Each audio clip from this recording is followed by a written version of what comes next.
3, 2, 1.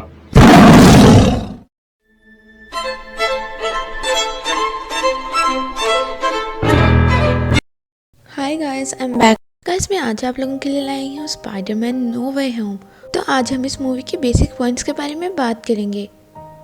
और गाइस, अगर आप स्पाइडरमैन के बहुत बड़े फैन हैं तो आपको ये मूवी लास्ट में देखनी चाहिए, क्योंकि ये बहुत ही अच्छी मूवी है। स्पाइडरमैन के सभी फैंस के लिए ये बहुत ही ऑसम होने वाली है। So you guys should go to cinemas and enjoy that, because ये मूवी सिनेमास में रिलीज हो चुकी है। और बेसिकली अगर आप इस मूवी के बारे में जानना चाहते हैं तो आपको ये वीडियो लास्ट में देखनी चाहिए।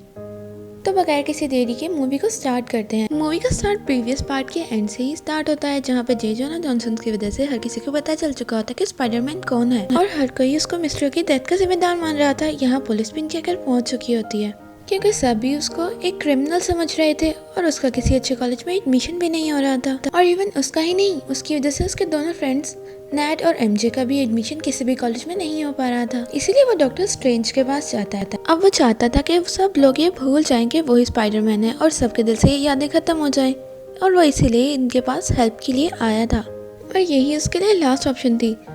अब इधर वॉर्म की एंट्री होती है, जो कहता है कि सोर्सर सुप्रीम अब वो है, ना कि डॉक्टर स्ट्रेंज, क्योंकि 5 साल से सेंटम सेंटोरियम का सारा हिसाब किताब वही रख रहा होता है। और वो उसको मना करता है कि स्पाइडरमैन की हेल्प ना करे, लेकिन स्पाइडरमैन ने उसको पूरी दुनिया को बचाने में उसकी हेल्प की थी, इसी वजह से वो उसकी हेल्प के लिए मान जाता है। अब उसे जैन यानी रूम ऑफ काफिकांस के अंदर लेके जाता है, जहाँ पे वो अपने सारे मैजिक्स परफॉर्म करता था। इधर वो अपना एक मंत्र मदीना का वाद्रस बोलना शुरू करता है। अब इधर जब वो अपना मंत्र कंप्लीट कर ही रहा होता है, तब स्पाइडरमैन उसको रोकता है और बोलता है कि क्या आप कुछ ऐसा नहीं कर सकते कि जिसकी वजह से नेड और एमजे की याद ना जाए, क्योंकि वो दोनों उसके बहुत अच्छे दोस्त हैं और एमजे से तो वो बहुत ज़्यादा प्यार करता है। तभी डॉक्टर स्ट्रेंज उन दोनों का नाम उसमें से निकाल देते हैं। तभी वो फिर से उनको टोकता है और बोलता है कि आंट मे का भी निकाल दे, क्योंकि वो भी मेरे लिए बहुत ज़रूरी है। लेकिन जब डॉक्टर स्ट्रेंज ऐसा करने लगते हैं तो उनसे एक बहुत बड़ी मिस्टेक हो जाती है और सारा जादू उलट पुलट हो जाता है, और सिनिस्टर 6 के सारे विलन्स यहाँ पर स्पाइडरमैन को मारने के लिए पहुंच जाते हैं। और स्पाइडरमैन तो इनके बारे में जानता भी नहीं था, वो तो बस ये चाहता था उसका और उसके फ्रेंड्स का MIT में एडमिशन हो जाए।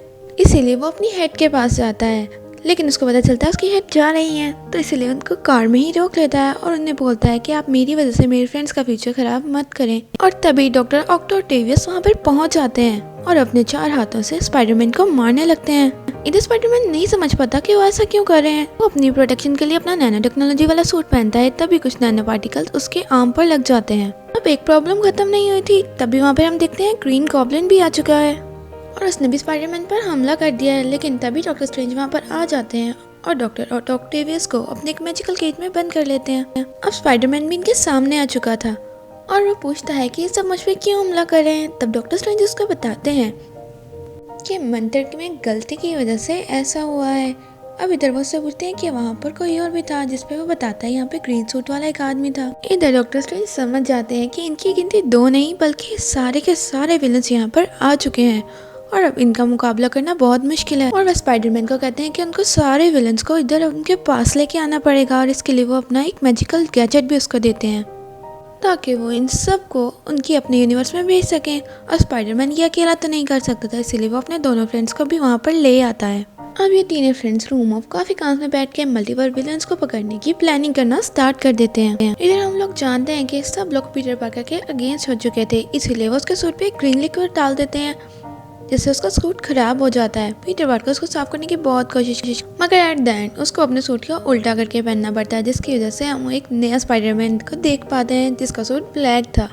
और अब इसी अपने सूट के साथ अपने मिशन को स्टार्ट करता है और वो लोग विलन्स के एक पुराने अड्डे पे पहुंच जाते हैं, जहाँ पर इलेक्ट्रो आ चुका होता है और वो फौरन स्पाइडरमैन पे हमला करने लगता है। मगर तभी वहाँ पर स्पाइडरमैन की थर्ड मूवी से फ्लिंट मार्को यानी जिसको हम सैंडमैन भी कह सकते हैं, वो आ जाता है और दोनों स्पाइडरमैन मिलकर इलेक्ट्रो को काबू में कर लेते हैं और उसको मैजिकल केज में बंद कर देते हैं। इधर डॉक्टर स्ट्रेंज भी कर्ट कॉर्नर यानी लिजर्ड को यहाँ पर कैद कर चुके थे और इधर सब विलन्स का आमना सामना हो जाता है। तो गाइस, अगर आपने टॉबी मैगवायर वाले तीनों बार देखे हैं तो आपको पता होगा उनमें 3 विलन्स हैं, जिनमें एक ग्रीन गॉब्लिन, डॉक्टर ऑक्टेवियस और फ्लिंट मार्को यानी वेनोम था। खैर, यहाँ से मूवी के सीन शिफ्ट होता है, हमें ग्रीन गॉब्लिन को दिखाया जाता है जो अपनी 2 आइडेंटिटीज की वजह से बहुत ज्यादा परेशान था और वो अपनी विलन वाली आइडेंटिटी से तंग आ गया था, इसीलिए वो अपना मास्क तोड़ देता है। और यही रीजन थी हमें मूवी में पर्पल हुडी वाला ग्रीन गॉब्लिन को दिखाया गया है। ग्रीन गॉब्लिन अपने दूसरे यूनिवर्स से यहाँ पे आया था, इसीलिए वो अपनी हेल्प के लिए कहीं नहीं जा सकता था, इसीलिए वो आंट मे के पास पहुँच जाता है। यहाँ पर अपना स्पाइडरमैन भी वहाँ पर पहुँच चुका होता है और टॉम हॉलैंड उसको बताता है कि हम आप लोगों को अपने यूनिवर्स में वापस भेज सकते हैं, इसलिए आपको मेरे साथ चलना पड़ेगा, और उसको अपने साथ लेकर वहीं आ जाता है।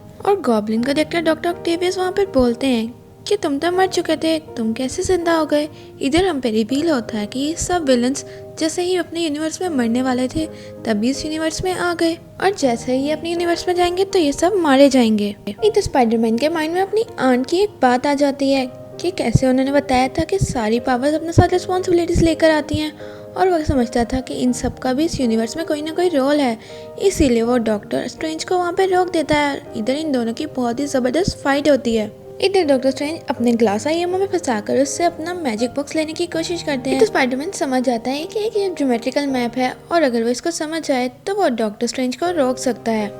वो ऐसा ही करता है, उनको ग्रैंड कैनियन पर लटका हुआ छोड़ देता है। इधर स्पाइडरमैन जानता था कि हैप्पी के पास टोनी स्टार्क की दी हुई एक मशीन है जिससे वो कुछ भी बना सकते हैं, यानी कोई भी गैजेट बना सकते हैं। तो वो अपने 5 विलन्स को लेकर वहाँ पहुँच जाता है और उनको ठीक करने की कोशिश करता है। सबसे पहले वो डॉक्टर ऑक्टेवियस के पीछे लगाई हुई चिप को रिपेयर करने की कोशिश करता है, जिसकी वजह से वो अपने टेंटिकल कंट्रोल करता था। इसके बाद वो इलेक्ट्रो के चेस्ट पर एक डिवाइस लगाता है ताकि वो उसकी सारी इलेक्ट्रिसिटी एब्जॉर्ब कर सके और उससे नॉर्मल इंसान बना सके। मगर तभी वहाँ पे नॉर्मल ऑसबॉर्न की दूसरी आइडेंटिटी एक्टिव हो जाती है और वो इलेक्ट्रो को अपने साथ मिला लेता है और कहता है कि हम लोग मिलकर कुछ भी कर सकते हैं, और सारे विलन उसकी बातों में आकर स्पाइडरमैन पे अटैक कर देते हैं। और इस तरह यहाँ पे फिर से बहुत बड़ी फाइट होती है जिसमें सारे विलन्स होते हैं, लेकिन तभी ग्रीन गॉब्लिन अपना ग्रीन बॉम्ब मारकर वहाँ पे एक बहुत बड़ा ब्लास्ट करता है जिसमें आंट में मारी जाती हैं और अब सब कुछ खत्म हो गया था, सारे विलन्स जा चुके होते हैं, स्पाइडरमैन अकेला रह जाता है।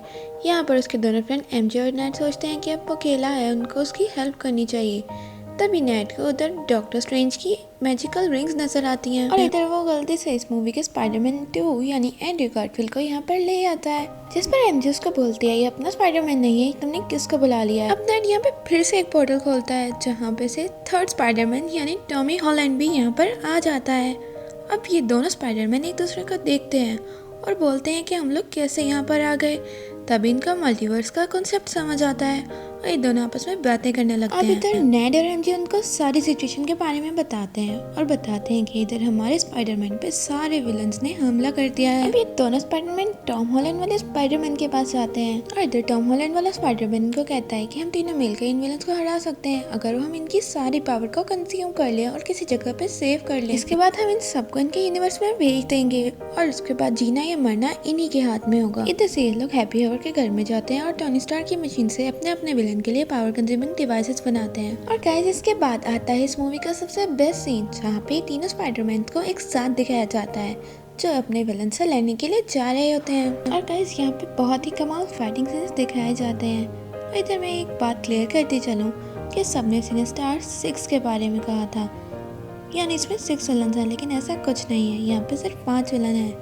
वेनॉम को सिर्फ एक पोस्ट क्रेडिट सीन में दिखाया गया है। अब इधर सब विलन्स के मरने के बाद जब ग्रीन गॉब्लिन की बारी आती है टॉम हॉलैंड को अपनी नॉर्मल आइडेंटिटी दिखाने की कोशिश करता है, लेकिन उसने उसकी आंट में को मारा था इसलिए वो उसको बहुत पीटने लगता है। मगर टॉबी मैगवायर वहाँ पर आकर उसको रोक देता है, लेकिन गॉब्लिन अपने चलाके से पास नहीं आता और टॉबी मैगवायर के ऊपर स्टेप कर देता है। मगर तभी वहाँ पे एंड्रयू गारफील्ड आ जाता है और उसको एक डोज लगाकर वापस से इंसान बना देता है। अब यहाँ पे डॉक्टर स्ट्रेंज की भी एंट्री होती है और वो पूछता है कि टॉम हॉलैंड किधर है। इधर नेड उनको रोकता है और कहता है कि टॉम हॉलैंड सब कुछ ठीक करने लगा है, आप प्लीज अभी कुछ मत करें। अब इधर तीनों स्पाइडरमैन अपने अपने विलन्स को इंसान बना चुके थे और सब विलन्स को लेकर डॉक्टर स्ट्रेंज के पास आते हैं। डॉक्टर स्ट्रेंज अपना मैजिक मीडियन वाइड्रस दोबारा से शुरू करते हैं और इन सब विलन्स को वापस उनके यूनिवर्स में भेजने लगते हैं। और इधर टॉम हॉलैंड वाला स्पाइडरमैन के पास आता है और कहता है कि आप प्लीज पूरी दुनिया से ही मेरी फैमिली को मिटा दें। इसके बाद डॉक्टर स्ट्रेंज कहते हैं कि ऐसे तो तुम्हारे सारे पैर तुम्हारे बारे में भूल जाएंगे, जिस पर स्पाइडरमैन कहता है कि आप ऐसा ही करें, मैं दुनिया को बचाने के लिए कर सकता हूँ। और वो ऐसा ही करते हैं और सब लोग उसके बारे में भूल जाते हैं, इवन नेट और एमजे भी। और लास्ट सीन में हमें यही दिखाया जाता है कि वो लोग उसके बारे में भूल चुके हैं और इन दोनों का एडमिशन भी हो चुका है। इधर टॉम हॉलैंड को उसकी आंट मे की ग्रेव के ऊपर दिखाया जाता है जहाँ पे हैप्पी हॉवर भी होता है और वो इधर बोलता है इस सब के लिए वाकई स्पाइडरमैन जिम्मेदार है, जिस पे हैप्पी हॉवर कहता है हाँ बिल्कुल ऐसा ही है। अब इधर हमें एंडी यानी वेनॉम को दिखाया जाता है जो कि एक बार में बैठा होता है, अचानक से वो वहाँ से गायब हो जाता है। हम समझ सकते हैं कि ये सब कुछ किस लिए हुआ था। ये सब कुछ डॉक्टर स्ट्रेंज के मैजिक की वजह से हुआ था, और पॉसिबिलिटी भी यही है क्योंकि वो भी एक पार्ट में विलन ही था और स्पाइडरमैन के अगेंस्ट फाइट किया था। और इसी सीन के साथ ये मूवी यहाँ पर एंड हो जाती है। तो गाइस, आपको कैसे लगी आज की एक्सप्लेनेशन? अगर ये अच्छी लगी है तो हमारे चैनल को सब्सक्राइब और बेल आइकन को दबा दीजिएगा और हमारी वीडियो को लाजमी लाइक कर दीजिएगा ताकि हम लोग आपके लिए बहुत अच्छी अच्छी और भी मूवीज़ ला सकें। और अगर गाइस, अगर आप अपनी मर्जी की कोई मूवी चाहते हैं तो प्लीज़ उसको कमेंट सेक्शन में मेंशन कर दें। Thank you for watching. Tata.